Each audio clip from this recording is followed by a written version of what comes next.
which we discussed is that if f is differentiable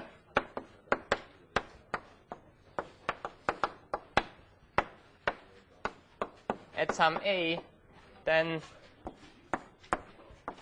f is continuous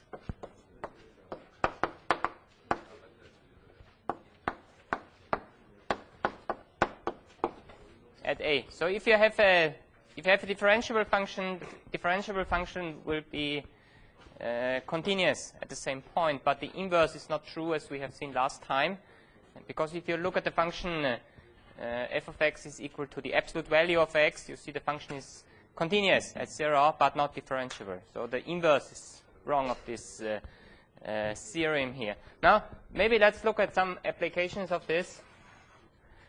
For instance, let's consider once more a function which we have considered already a couple of times, namely x squared. If x is rational or irrational, it doesn't matter, and 0 if x is irrational. Okay, we have already discovered that the limit of f of x as x approaches a, if a is not equal to 0, so a is not equal to 0, does not exist.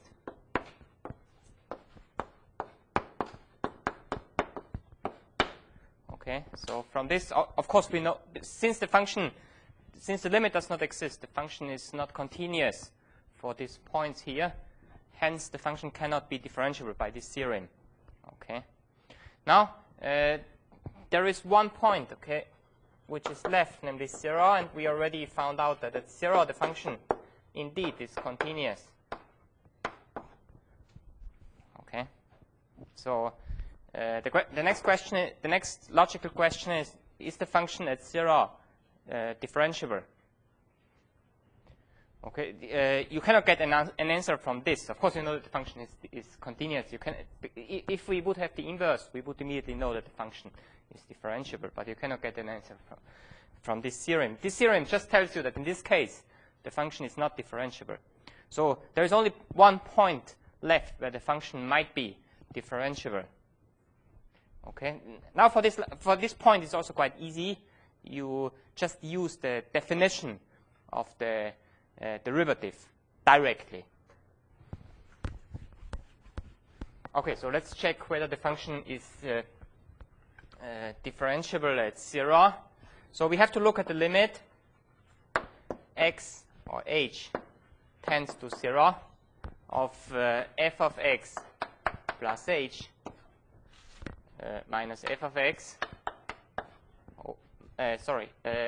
We want to check 0. So we have f of h minus f of 0 over h. Okay, so f of 0 is, of course, 0. So you have the limit h tends to 0, f of h over h. Now, what is this limit? Yeah, this limit is 0. How do you argue?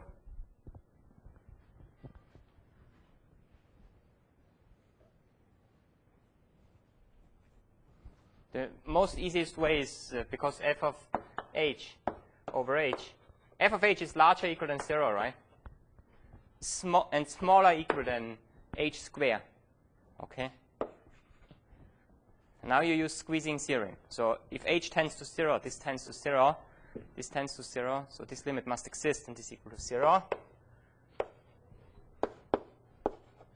Okay, so indeed, this function is differentiable at 0. Okay, not only continuous, also differentiable. So this function is differentiable only in one point, namely 0. Okay. Now, how about if we would change x squared to x? Okay. Now the situation is a little bit different. So of course the function again cannot be differentiable for any point which is not equal to 0 because the function is not even continuous there. Okay.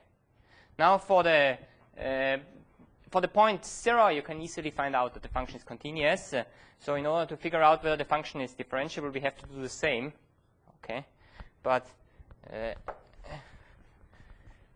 so till here we just get the same. Okay. Now Actually, I don't want this function. I wanna have this function here. Okay. Now you have the limit h tends to 0, absolute value of h over h. But this function, if h is larger than 0, this function is 1 if you have rational number 0 otherwise. Okay? So if you just consider the case h is larger than 0, we know already that this limit does not exist.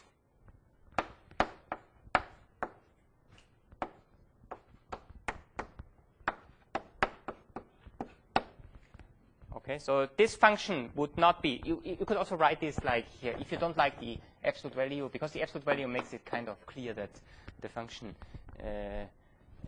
might be not differentiable at 0, but you can write it like this here. So there, previously we discussed the function x squared. Okay, if you have the function x squared, this function will be differentiable at 0, but this function here will not be differentiable anywhere. Okay, so the behavior is quite different. So you see for such functions how to figure out that such functions are differentiable. Normally what we use is just directly the definition of the derivative. Okay, any questions to this? So you see it's quite convenient, okay, because now the case where the limit does not exist here, which is all points except 0, we immediately know that the function cannot be differentiable there because it's not continuous.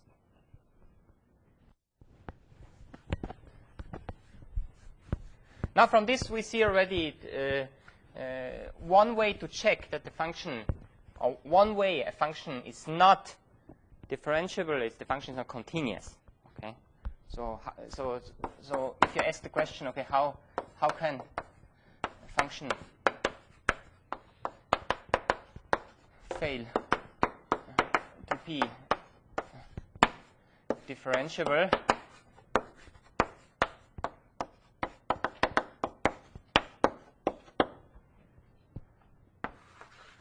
Okay, so one case could be not continuous.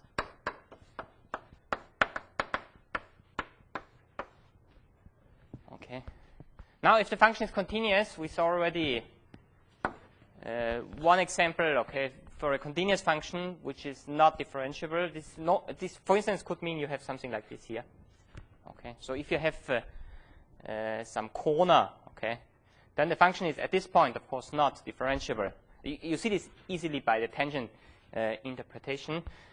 Now, another case, another possible case is that the limit of the derivative as x tends to some point a equal to infinity. Okay. So, for instance, this would mean that you have a function which looks something like this here, which is continuous, but has at this point vertical tangent. Okay, so here we have a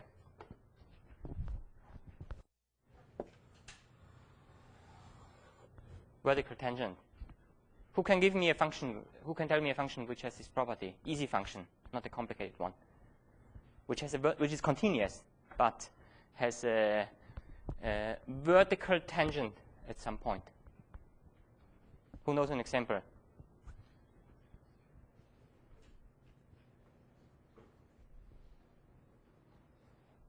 Who knows an example? Easy one. What do you think? You have an example?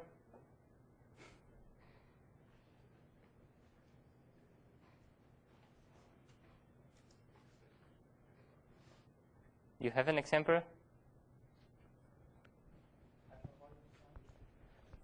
The hyperbolic cosine. Cosine or sine? We will today discover that hyperbolic sine and cosine are differentiable everywhere. If you look at the hyperbolic cosine, it looks like this, right? There is obviously no point where the tangent is not horizontal, vertical. Because vertical is this direction. Any other suggestions? What is your suggestion? X x equal to x to the 3. X to the cube, this one. Is that this one?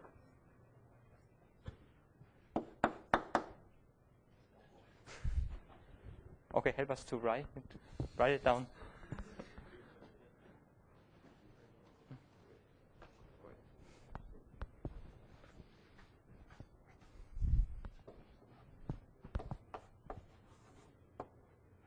Yeah, so actually what you mean is, thanks a lot, that's correct. So actually what you mean is this function, right? So actually what you mean is this function, right?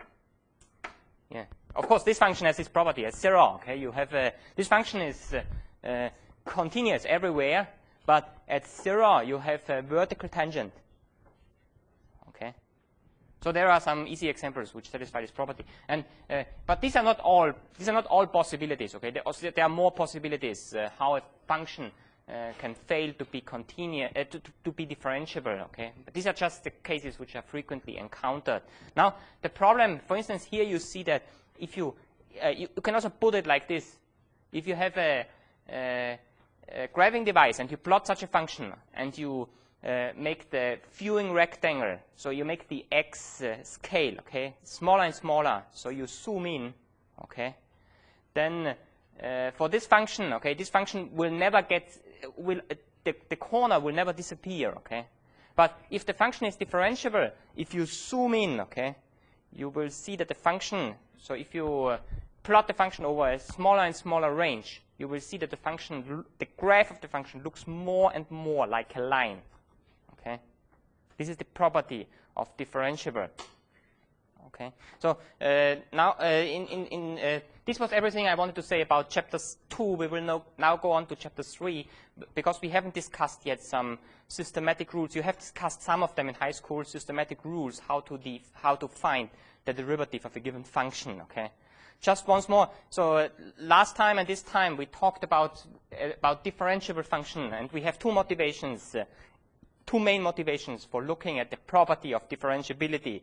The first one was we have given a function, we wanted to find a tangent. Okay. The second one is rate of changes, because this is something which obviously occurs like in physics. So for instance, if you have a function which describes the position of some particle at some time t, you are interested in the velocity at some point, and this will lead naturally to the notation of differentiability. Okay.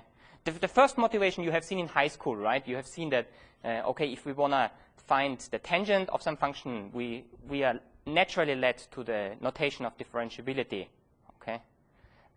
Of course, you haven't asked me the obvious question. So the obvious question would be, why are we interested in the tangent? So what is the answer? Maybe you have asked it in high school. In high school, your teacher told you, okay, we want to compute the tangent. Normally, the first question you have to ask is, okay, why? Why are we interested in the tangent? Who cares about the tangent?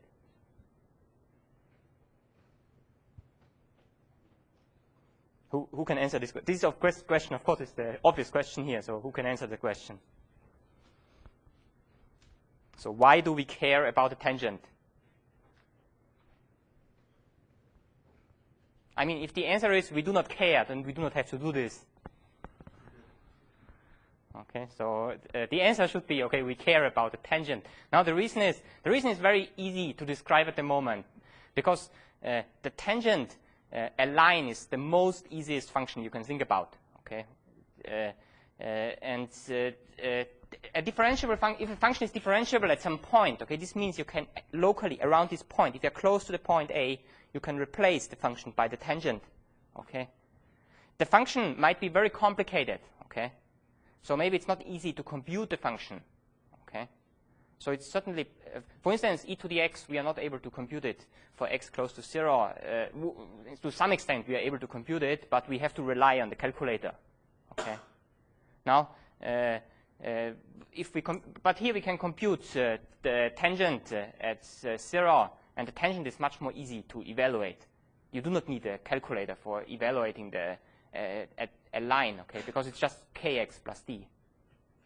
So that's the main reason why we are interested in the tangent. And next next semester we will talk about this in more details.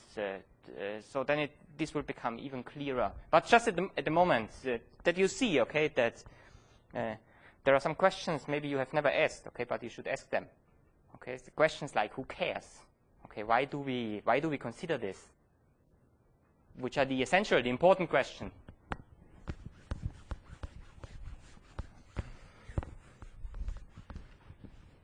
So whenever you see something here, you can interrupt me and ask me, okay, who cares? Then I will give an explanation why I care at least. Or why we care in mathematics about such things.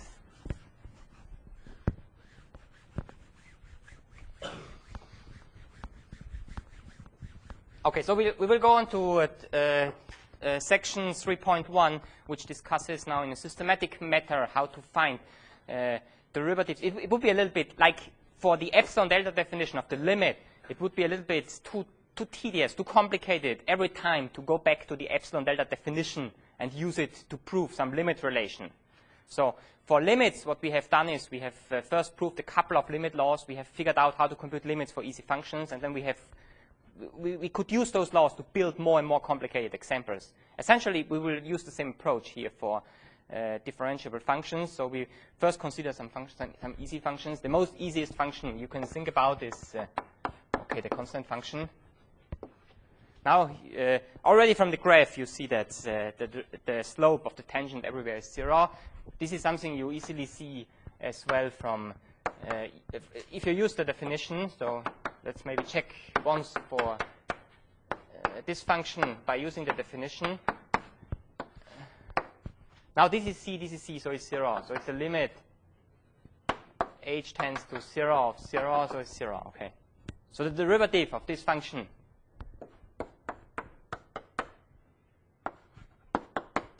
is equal to 0. Our book calls this the constant rule. Now, so this is the first class of functions. Now another one which you have seen in high school as well. We have already discussed actually this one because we have seen the absolute value of x. And if x is positive, it's just the same as the absolute value of x. So we saw already that, okay, here the derivative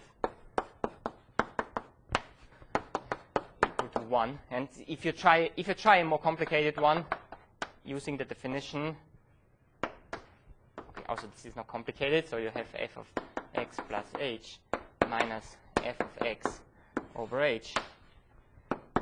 Okay, so this is the limit. H tends to 0, so we can here multiply. So we have x squared from here minus x squared, so we have 2xh plus h squared over h. And this is the bad guy, so we can cancel it out. And then we get 2x plus h, and we can evaluate it because it's just a polynomial, so we get 2x, and so on. And of course, you know already that from high school that there is some general principle working behind this, namely the derivative of power functions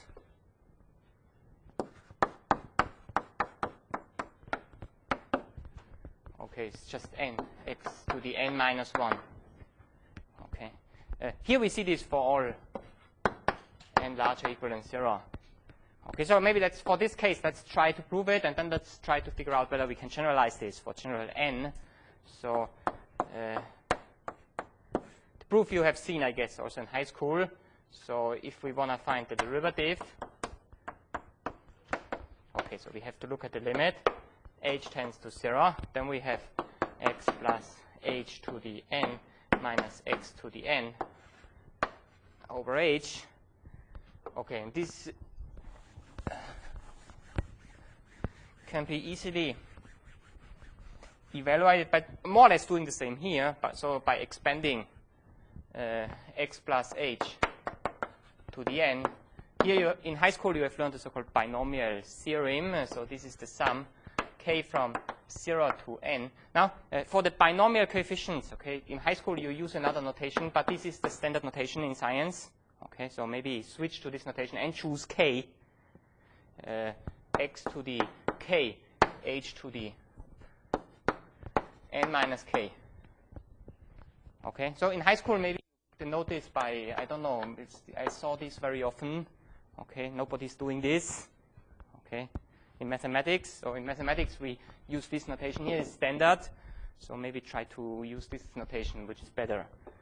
Not better, I mean, it's the same, it's just a notation, but you will not see this notation anywhere in any mathematical textbook.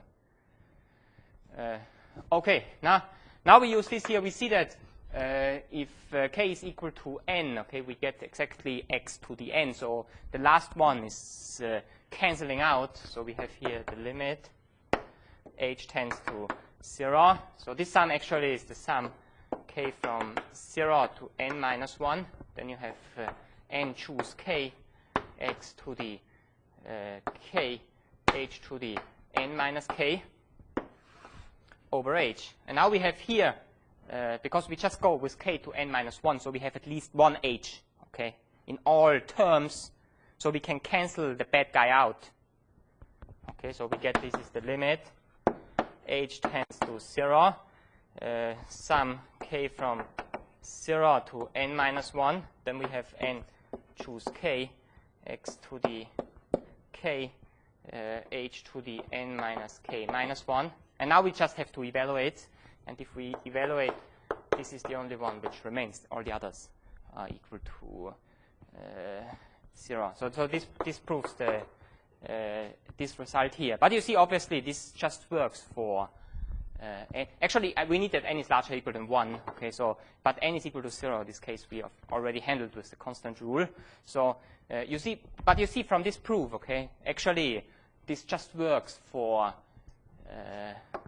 positive integers, okay, because you need this formula. And if you replace n by like something pi, okay, you cannot use the same proof. Okay, so it doesn't follow by this proof here. So we need something different. Okay, now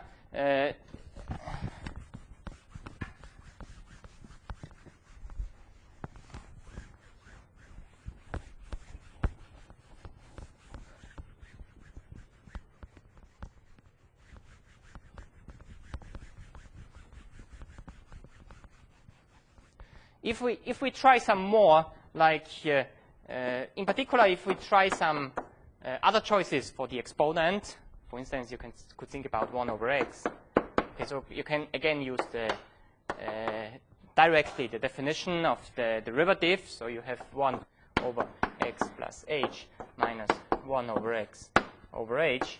Okay, so here the trick is to use common denominators. So you have x times x plus h, so this one and this 2, and from here you have minus h.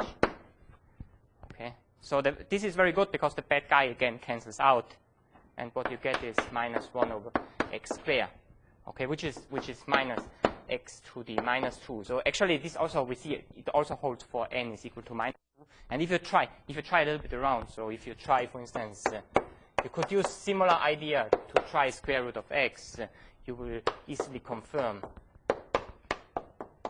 it's true as well. So it seems to help for, it seems to hold for all real numbers. Actually, it's the case. You know this from high school already, but of course, we are not able to prove this here at this stage.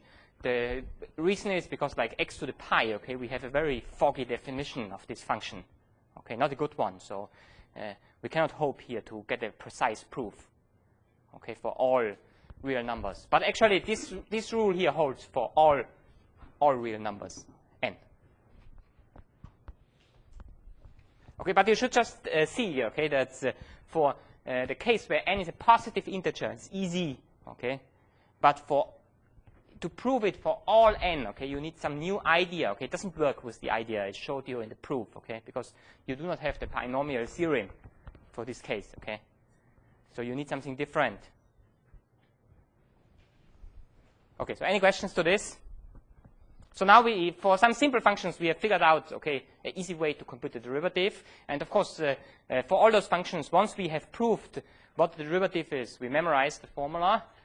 And then we can build more and more. Using those examples, we can build more and more complicated examples by proving something which is similar to the limit laws. So you have the following result. Also, this you know from high school. Like if you have two functions, f and g, which are differentiable at some point, you have. Maybe I should write some assumptions. So assume that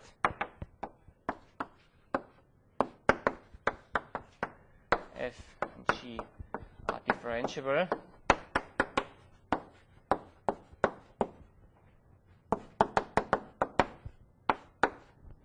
Then, okay, if you look, if you consider the derivative of f of x plus g of x, okay, so you know this is the derivative of f of x plus the derivative of g of x. Proof is easy. You just use the definition and what we have proved already, the limit laws. For minus, you get the same here.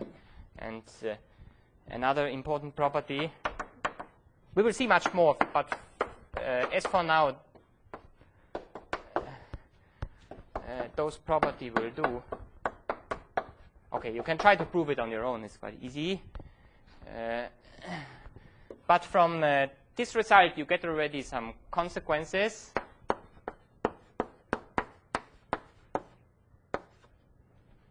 So, for instance, the first consequence you might get is that if you have the sum of three functions, okay, because we can put here brackets, because you have this associative law, so you can just use this here, and you will immediately get that this is equal to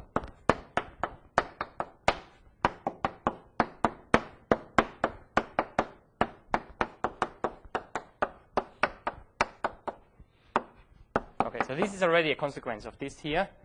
And a second consequence is,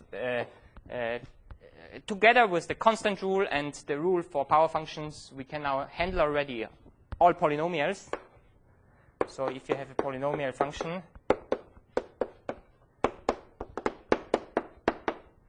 okay, now because we know that the derivative of x to the n is n times x to the n minus 1, we know that the constant, we can take it out. We know that the sum of derivatives, the derivatives of a sum is the sum of the derivatives. So for this function, and using this theorem, it's easy to find the derivative. Namely, the derivative of such a polynomial is an n x to the n minus 1 plus, and go on like this, plus. The last one actually is a1. A1, the coefficient of x.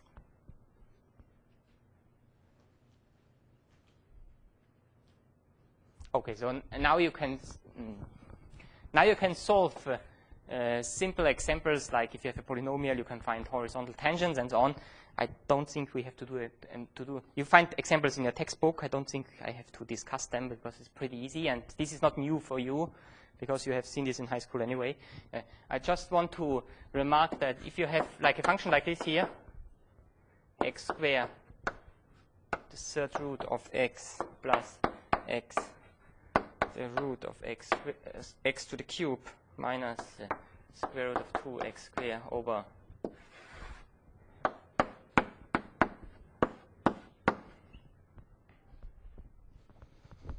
okay, so for also such functions, of course, we can handle, but you have to simplify them first. Okay, so you have to bring them first, because we have nothing proved yet for a quotient. Okay, we will subsequently we will also prove a similar rule for the quotient. You might have heard this. You might have learned this rule already in high school, but since we want to do things systematic, step by step, as for now, we cannot handle quotients. But you can easily rewrite this function as, okay, now I shouldn't have chosen such a complicated one, because now I have to compute a lot. X to the 1 over 3, 7 over 3 minus 4 over 3 is x to the 7 over minus, okay, x plus, now you have x to the 3 half, 5 half, minus 4 over 3, minus, and you have 2 x square minus 4/3. Okay, so this is equal to x plus, so this, we bring it 6. So we have 15 minus 8, 7 minus 2x 2/3. Okay, so the derivative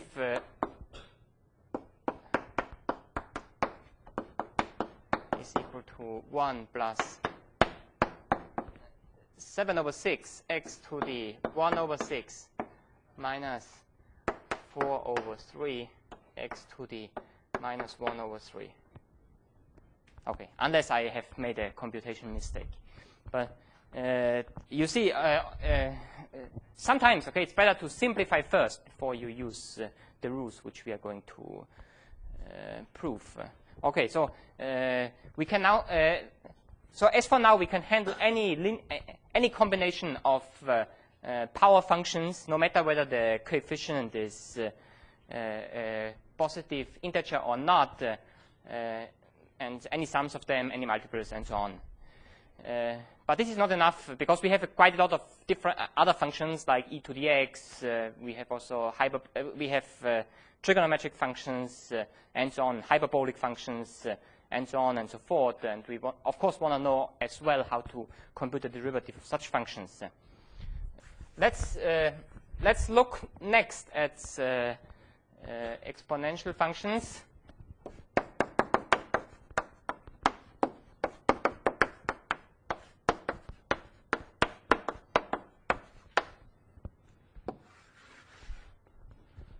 Okay, so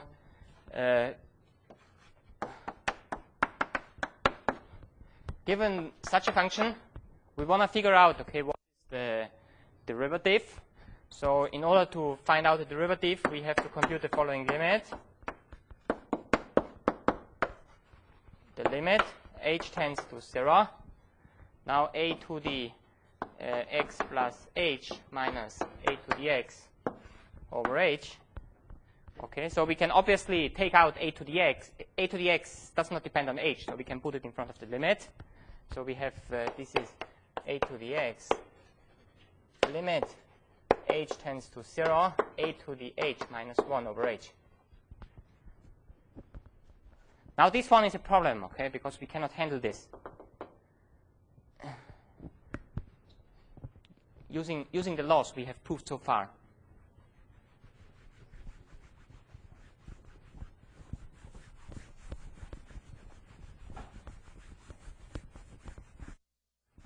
Okay, so you have to keep track here always in my lecture. Okay, what have we learned already in this lecture? Okay, of course I know you know certain things from high school because your teacher told you. Okay, but here we try to step by step to figure out, okay, how to compute derivatives of such functions. Okay, now here we have obviously a problem. Okay, because this one we cannot compute. Okay, maybe you say, okay, of course I can compute it. I use the L'Hopital. Okay. But the L'Hopital uses already the derivative of such functions. Okay, so you prove nothing. Okay, so for this one, but actually this gives a kind of curious result. Okay, because what is this here? This is the derivative of the function. We do not know whether this exists or not. But this is the derivative of the function at 0, and this is kind of interesting. Okay, because this tells you that this function is differentiable for all x if and only if it's differentiable at 0. So you just have to check one point 0. If you can figure out that this function is differentiable at 0, you will see that the function is differentiable everywhere. Okay? It's kind of strange because you just look at one point 0, and differentiability is a property which tells you something locally around the point. But here in this case, if you know what happens at 0, you know it everywhere. This is very strange. Okay, but this is due to this property that you can take a to the x out. Now, from here on, we cannot go on now because we have never defined this function precisely a to the x. It's always our problem. Okay, so we will later on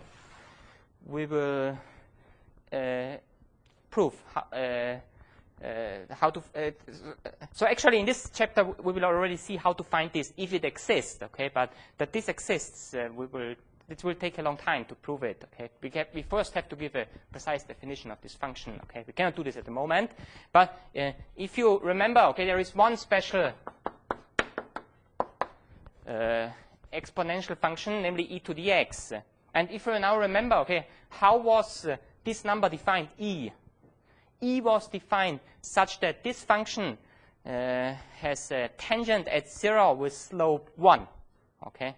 So by definition of E,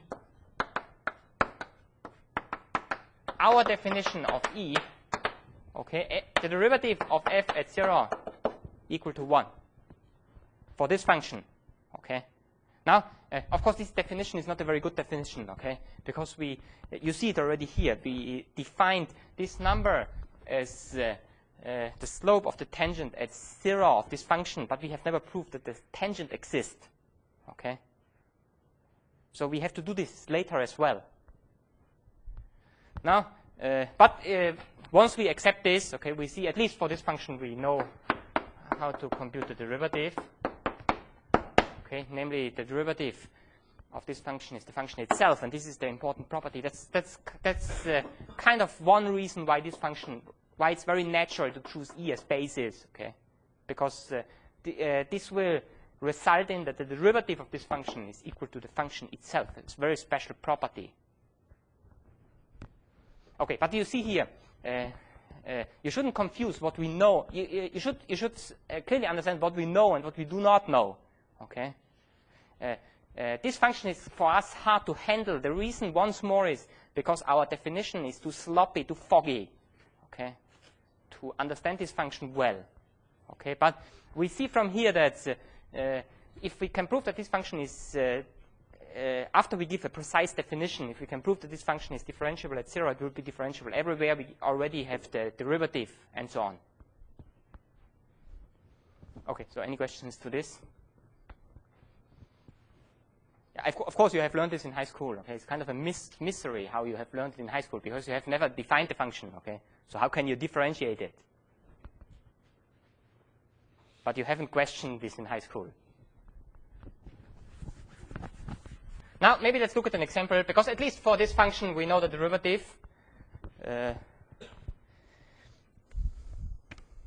Let's look at an easy example.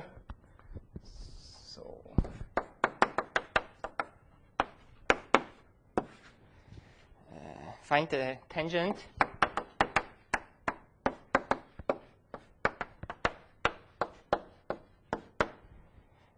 to y is equal to e to the x, which passes through -1, 0. Okay. This point is not part of the function, okay? Somewhere outside, okay? So you have to find the tangent to this function, okay, which contains this point here, okay? This was one of the examples which appeared in our授課。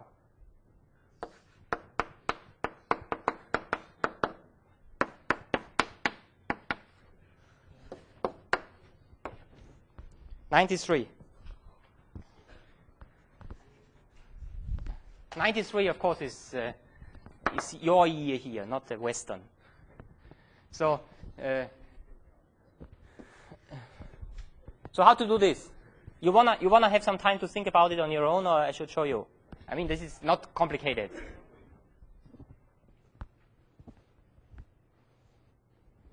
Maybe take a few minutes to figure it out first on your own. It's not so much fun if I show you how to do it. Okay, so maybe take some minutes and. Okay, I think most of the students had time to figure it out. It's not so complicated. I should maybe say for the授課, but it's a long time to go there. But the real challenge of the授課is the time constraint, because you will have, I think, 100 minutes, but 20 exercises all over. So from the whole semester, so you have just 5 minutes for every exercise. So this is normally what the challenge is in the Heukhau. It's the time. You do not have a lot of time, but many exercises. Now, this one, of course, is an easy example because it's quite elementary. It's something which you can give already a high school student. Now, it's quite easy to find first the line. So you can set up the line. You can say the line passes through the points, let's say y0, x0, y0, okay, to some point. Now, you can easily set up the line. Okay, namely y is equal to, so this must be the slope of the line. And you have this form here because at -1, okay, you have to get equal to 0 because this point has to be on the line. Okay, so you immediately get this here. But now you have another condition, namely the line has to go to the point, to pass through the point x0, y0 as well. Okay, so from this you get that e to the x0 plus 1 is equal to e to the x0. Okay, and now this makes it easy. Fortunately, everything. Fortunately, this guy here cancels out because this guy could cause problems. But from this, you see that x0 is equal to -1, which gives you the line. Okay, so this is easy for the Heukhau. This should be an exercise where you spend not 5 minutes, because 5 minutes you have to spend more time for the complicated exercises. So for this one, maybe one to 2 minutes.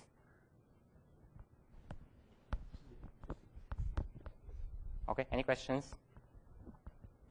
So you see, this is not so complicated. But the only thing you have to realize, you have first to fix this point here, and then you have to set up the equation. Oh, is there a mistake? No, there is a mistake, sorry. Okay. Right?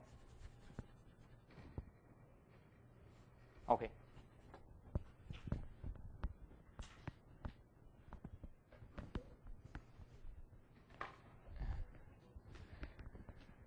Okay, so this is for exponential functions. Now, we have already seen, okay, the next step is, of course, so we have already seen that the derivative of a sum is the sum of the derivatives and so on. The next step is, of course, to look at the product. Okay, so you have done this in high school as well. So we have now two functions. We want to know this, the derivative of the product of two functions. We assume that both functions are differentiable at x. Okay. So what is this? Now you know this from high school, so maybe let's prove it once more. So you have to look at the limit as h tends to 0, and then you have f of x plus h, g of x plus h, minus f of x, g of x over h. Okay, we assume that the function, that both functions f and g are differentiable at x. Okay, so now because what we wanna express this in terms of the derivative of f and the derivative of g. Okay, so we have to somehow get something like f of x plus h minus f of x over h. Okay. We have to extract this somehow. Okay, so the obvious idea is from here we subtract minus f of x, g of x plus h, and then add it again. Then we have this factor. Okay, so we write this as f of x plus h, g of x plus h, minus f of x, g of x plus h, and now we add it again, plus f of x, g of x plus h, minus f of x, g of x over h. Okay, so now you can write this. You see, here you see already, you can take out the g of x plus h, and the remaining part is f of x plus h minus f of x over h, which is exactly the derivative of f. Okay, so you have the limit. Sorry, h tends to 0. Now g of x plus h, f of x plus h minus f of x over h. And you have also this here. Here you can take out f of x. So you have plus f of x. And then you have g of x plus h minus g of x over h. Okay.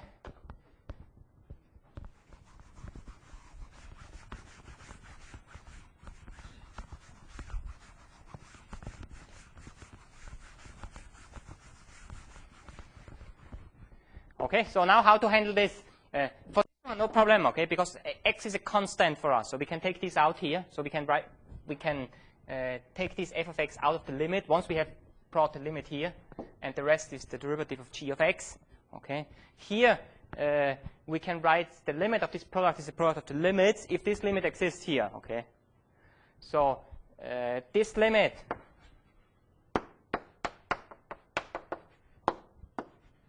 essentially all depends on this limit here. Okay, so does this limit exist? Yes. And what is the value? G of x. And why? Because g is differentiable at x, so g is also continuous at x. And this is the property of being continuous. Okay, so this holds because g must be continuous. So you can, this means that this limit here exists, this limit exists, this limit exists, this limit exists. You can distribute the limit to the two addends, and then you can distribute the limit to the two factors, and you will get g of x, derivative of f of x, plus f of x, the derivative of g of x. Okay, you already know this rule from high school. Maybe you have seen there the same proof. Okay, so any questions to this? So for instance, if we look at a very easy example,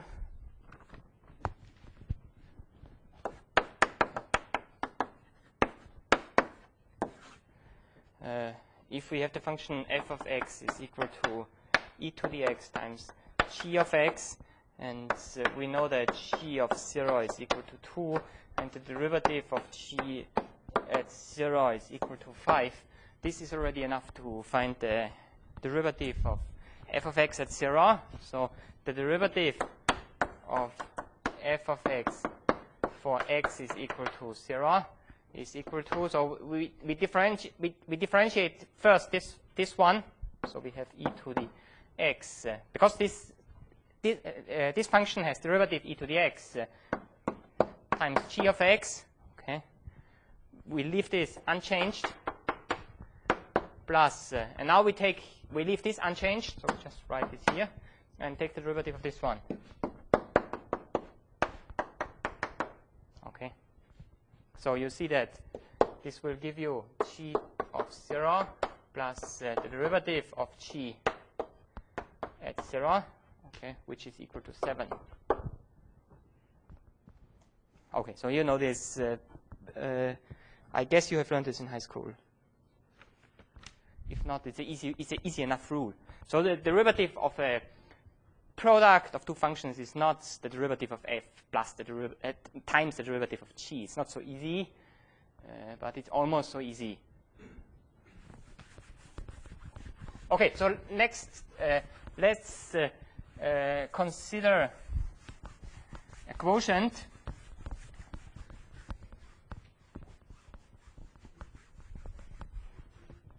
Okay, so again, we have two functions, f of x and g of x, and we want to know, okay, what is the derivative of f of x over g of x? Okay, and we again assume that the derivative of both functions does exist.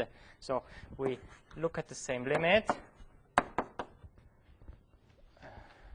Okay, so we have f of x plus h over g of x plus h minus f of x over g of x over h. Now we find common denominators. So we have g of x plus h, g of x times h over, and here we have f of x plus h, g of x minus f of x, g of x plus h. Okay. Now the obvious idea is we just use the same idea. So we want to have something like here. we want to express this in terms of f of x plus h minus f of x over h and g of x plus h minus g of x over h. So we have to add something, to subtract something and then to add again. So we subtract here f of x, g of x, the obvious idea. So maybe let me just do it here. So minus f of x, g of x plus f of x, g of x. Okay, so you can write then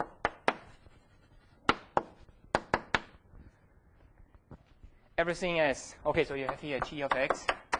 Okay, then you have f of x plus h minus f of x over h minus, okay, and from the second part you can take out f of x. Yeah, it's correct. So you have here g of x plus h minus g of x over h, and everything over g of x plus h. Okay, and now again, because g is differentiable at x, okay, so the limit here, if you distribute the limit to numerator and denominator, the denominator will be g of x squared, okay, and you get g of x, the derivative of f of x minus f of x, the derivative of g of x over g of x squared. Okay, so you know this formula already from high school. Okay, so if you have a quotient and you want to find the derivative, that's the way we do it. Okay, so any questions to this? Maybe it's worth it to mention that actually here this is one way to prove the so-called quotient rule, namely you just use the definition, okay? Another way to prove the quotient rule is you can immediately deduce it from the product rule, okay? Now how to do this? Assume we do not use the definition, we just want to use the product rule to find the quotient rule, okay? This is possible.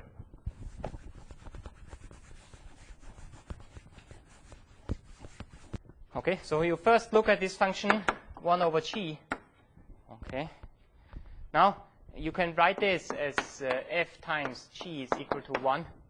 Now you can use the product rule on both here on this side, and this side is equal to 0. So you get from this that you have the derivative of the left-hand side is equal to the derivative of f times g plus f times the derivative of g is equal to 0. So you get that the derivative of f is equal to, if you solve for the derivative of f, you will get this is equal to minus the derivative of g over g squared. Okay, so from the product rule, we can find the derivative of a function 1 over. Okay, and now if you have a quotient, okay, you can write this as a product.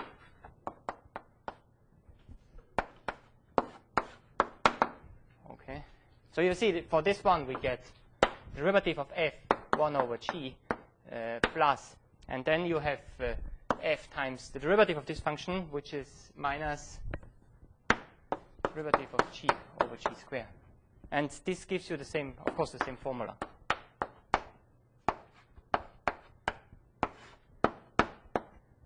Okay. So actually, you do not need the, if you want to prove the quotient rule, you do not have to go to use the definition, okay? You can also deduce it directly from the product rule.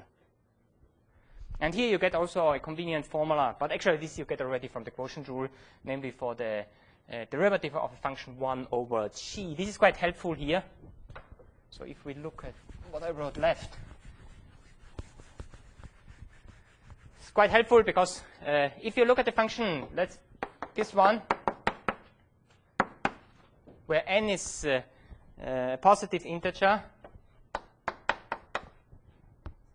Okay. Now you see this helps us to compute the derivative of this function, because you can write it as 1 over x to the n. Okay. And of course you can say we have already found you might object and say, okay, we know already how to differentiate this, but I just want to remind you that we just proved the formula for an exponent which is not negative. Okay, not this case. But this case, I just stated the general case with an alpha with a general exponent here without proof. Okay, but this case now follows by this rule here. So you see you have x to n, and you have a minus, and you have n x to the n minus 1. Okay, which will give you minus n x to the minus n minus 1. Okay, so you see you can also handle now this case here. Okay, so this extends now our power rule, our rule how to differentiate power functions. Okay, also to negative exponents, but still there are many left. Okay, namely rational exponents and also irrational numbers, which is even a bigger problem. But you see also from here that, for instance, we can also handle such a function. Okay, because you can write this as 1 over e to the x. Okay, so you see this is then minus e to the 2x. Here you have e to the x. Okay, so you see this is minus e to the minus x. And this tells you already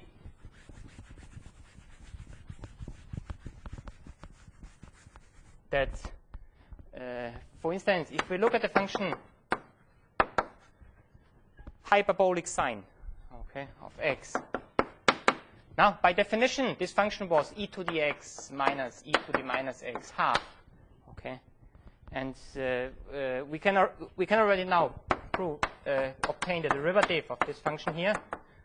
Namely, okay, we know 1/2 is just a constant. We can take it out, and then we have to take the derivative of this one, which is e to the x, minus the derivative of this one, which is minus e to the minus x.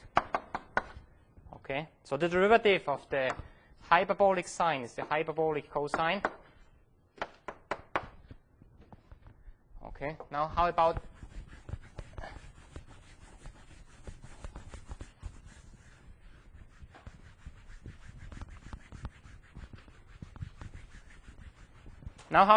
the hyperbolic cosine?